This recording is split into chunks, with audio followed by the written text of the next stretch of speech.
Well, Little Women. Rachel Green, I don't know if I agree with you. Best book ever? Your favorite book? It totally makes sense for Rachel Green. It totally makes sense for you, Rachel Green. You would like this book. It deals with genteel poverty, not real poverty. How did I pick this book up? I got it from the Goodreads book club that I am associated with. Not a administrator or anything like that, just a member of the book club. The book club is called Everybody Has Read This Book Except for Me, and they read one classic a month, one modern classic a month, and then they have a bookshelf where they pick books that they've already read in the book club so that people who are new can kind of join up. And I think this was one of the rereads, and I think a lot of people wanted to read it because the movie just came out. I haven't seen the movie. I'm not particularly excited for it. It didn't win any Oscars, but it did have some good actors in it, so maybe it'll be great. I don't know. Little Women by Louisa May Alcott. It's not a bad book. I don't want to go as far as saying it's a bad book. But does it stand the test of time is the question. Is it relevant? Well, I guess it depends on who you are and what you still have left to learn about the basics.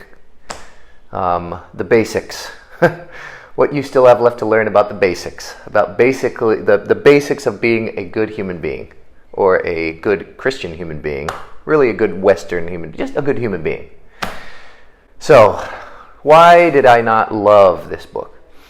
This book is not a quest to reveal truths about the human experience. It's a sequence of parables of the March family that consists of four girls who are coming of age, becoming women, hence Little Women. And the lessons they learn in the wake of their family's recent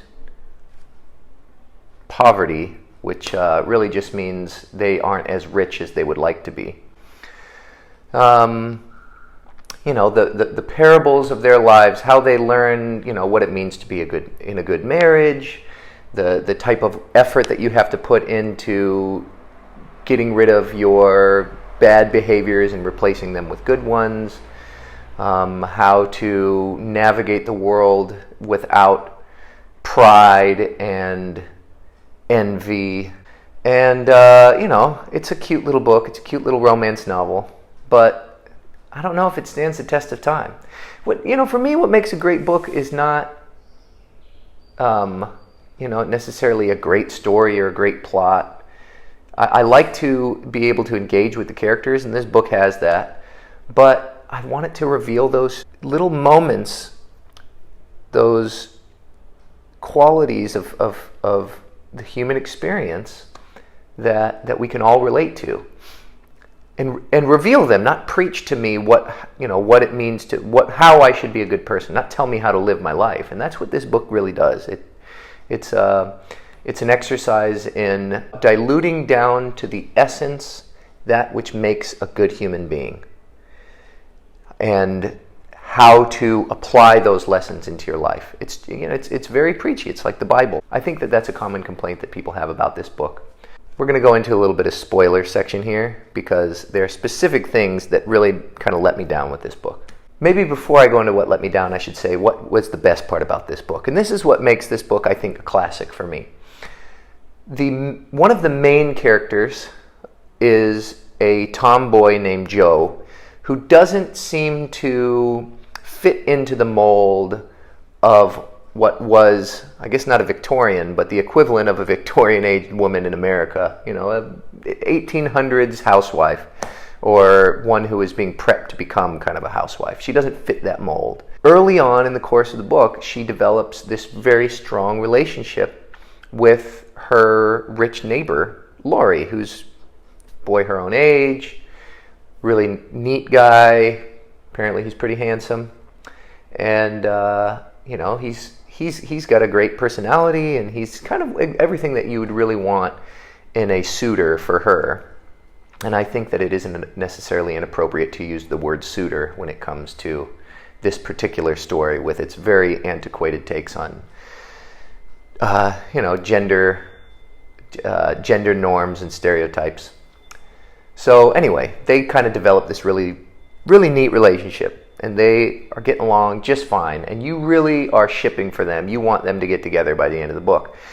And by the end of the book, Jo isn't having it. She's not feeling it. She is in this place where she really loves Joe in a platonic way.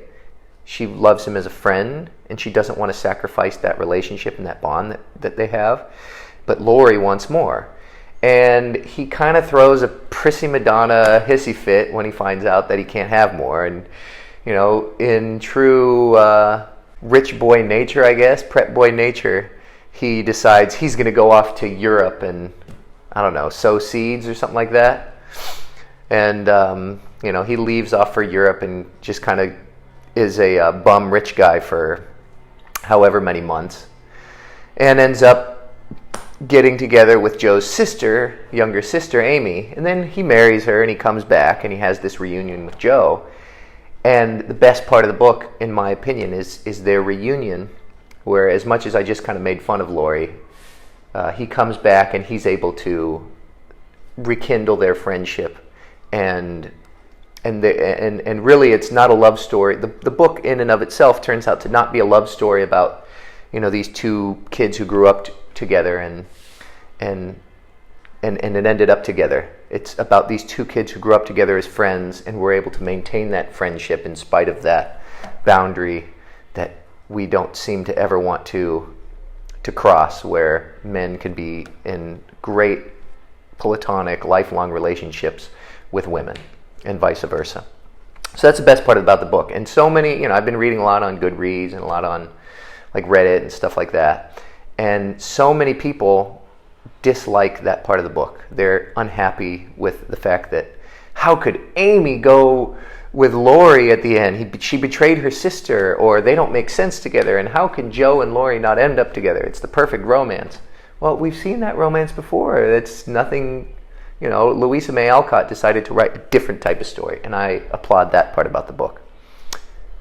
Now, what are the things I really didn't like about the book?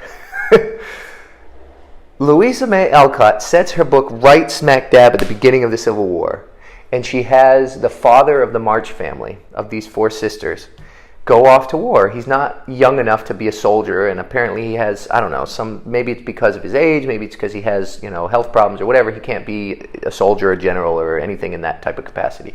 But he wants to serve his country, and he, you know, lives in the Union, so, you know, he goes off to fight for the North.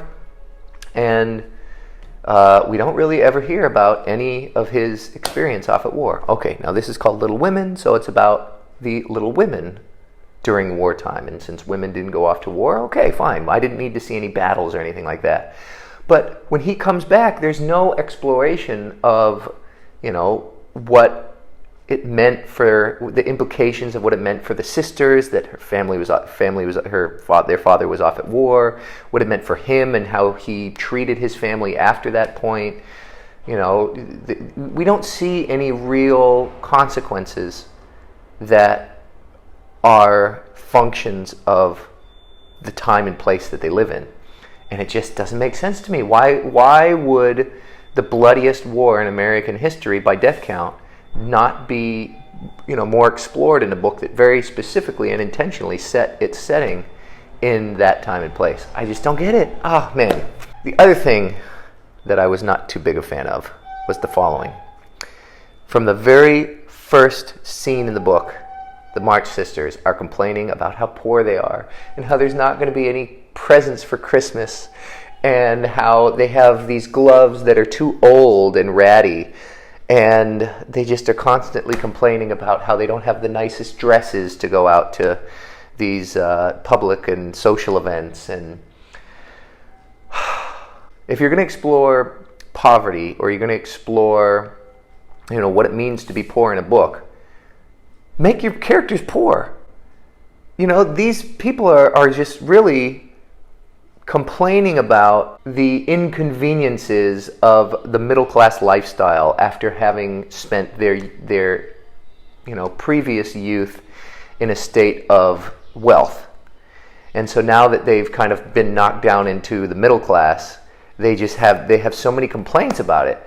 And it's just like, you have this wonderful opportunity to explore real poverty and put it on the page and delve into what that means for people to go from the highest to down to the lowest. Now, I guess it is an experience for people that they go from upper class into middle class, but the fact that these characters are complaining so often about their poverty was frustrating for me, because it's like, these characters don't know what real poverty is. They're able to be charitable to people who are less fortunate to them at certain points in the book, and I think that that's kind of neat, but they should also not complain so much about being poor. It reminds me of people that I know who just complain all the time about being poor.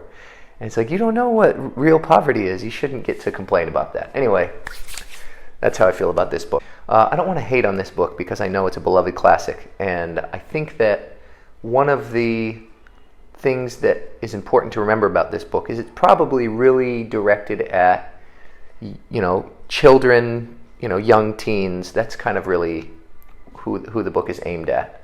But man, Rachel Green, she kept loving this book.